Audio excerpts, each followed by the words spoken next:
Hi hookers. Okay, time to learn how to crochet a heart. This YouTube is just going to show you round 1.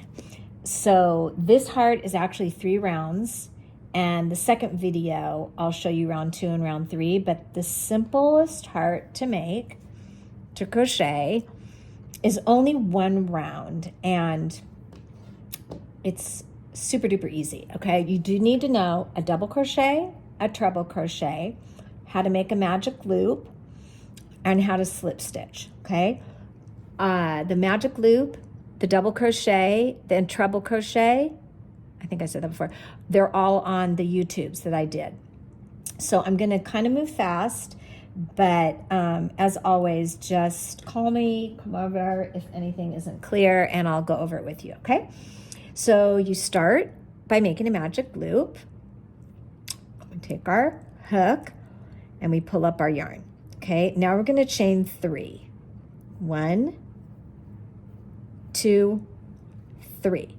Then we're going to do 3 treble crochets right into the middle of the circle. Treble crochet, I wrap twice. Pull through 2, pull through 2, and pull through 2. And here's my third one. Okay, so I have a chain 3 followed by 3 treble crochets. Then I'm going to do 3 double crochets. Everything is just going right into the middle of the magic circle. 1, wrap, go under, pull up, wrap, go through 2, wrap, go through 2. That's the second one. Here's my third one. Now, for the point of the heart or the bottom, however you want to say it, I'm going to do the following. I'm going to chain 1, and then I'm going to do a treble crochet, followed by a chain 1. Okay? Pulling a little bit more snug. You can see I have half the heart. Now I'm going to do the exact same thing, but I'm going to go the other way around. I'm going to do 3 double crochets. 1, 2, 3, followed by 3 treble crochets. So I'm like reversing the order. Okay, you can see I'm really starting to get the heart, right? So now I'm going to do 3 treble crochets again into the circle, into the center of the magic circle. That's my first one. Here's my second one. And here's my third one.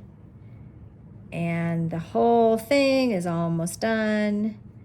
Okay, and I can pull even a little tighter now. It's so cute. And then to end it, I just chain 3, which is actually how we started. And I, as I said, or if I didn't say, I'm going to write this all up for you and send it to you.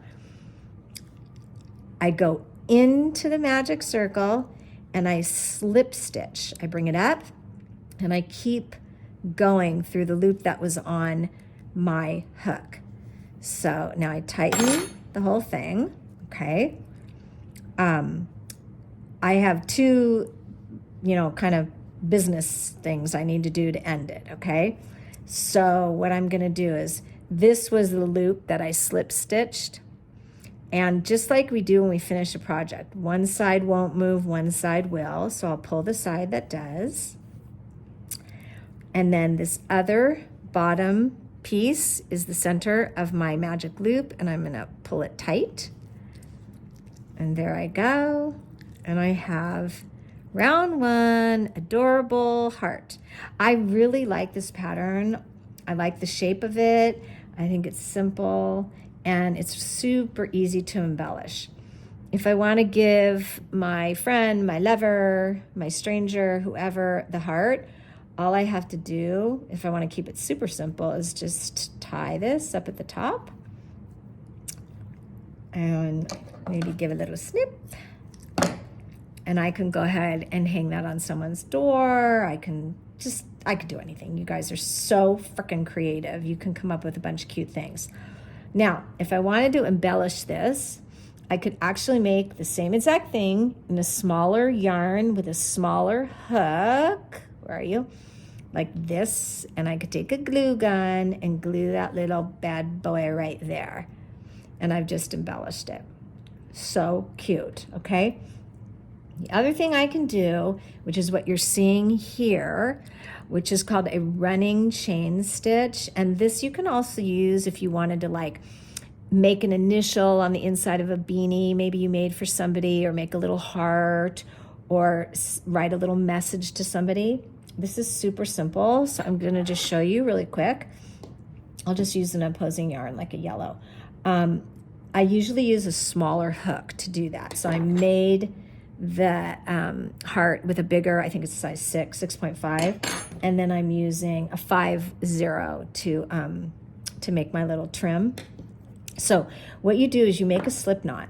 Oh, I already started it. Okay, you make a slip knot, okay? And then you take your hook and you go from the front, the right side of your work, and you go ahead and you just pop through it like that. Then you bring up, see how I tighten my slip knot on my hook?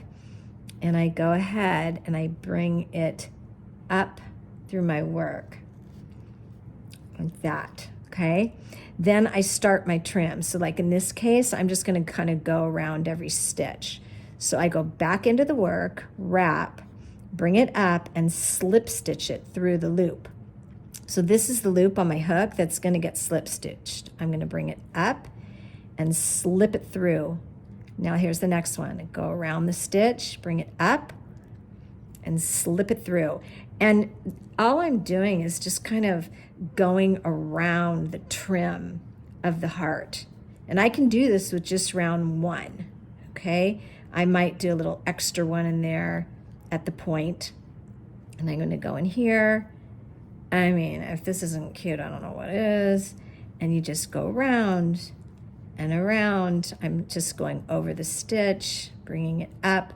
It's so interesting because I'm like working on the back of my project actually, right? And then I come down here again, not a lot of rhyme or reason here. I'm just kind of finding my way around. And then I'm gonna come down right here, and I'm gonna probably end it soon. I'll come here, right? And then to end it, I'm gonna come up right here. Now, you do need to know when you end it, okay? I need to secure this loop, okay? So what I usually do is I cut it here, and then I'll take my tapestry needle and I jump on it. And when I come, see, I'll pull that down. See how I'm pulling the loop down? And then I'll just go ahead, come from the back of the work through my loop, and then back down again so that it's nice and secure there, okay? I'm gonna do that kind of sloppy, but you get the idea. And then, you know, maybe because I used yellow, I might give it a little extra personality, and I might like put like a yellow tassel on the top or something like that, or maybe some yellow beads. You can, oh my gosh, you guys are so creative. You can come up with so many different ways to embellish. And so that's it. That's your round 1, okay? And then I'll come back. Look at me, I'm trying to be all sneaky. I'm gonna come back to show you round 2 and 3.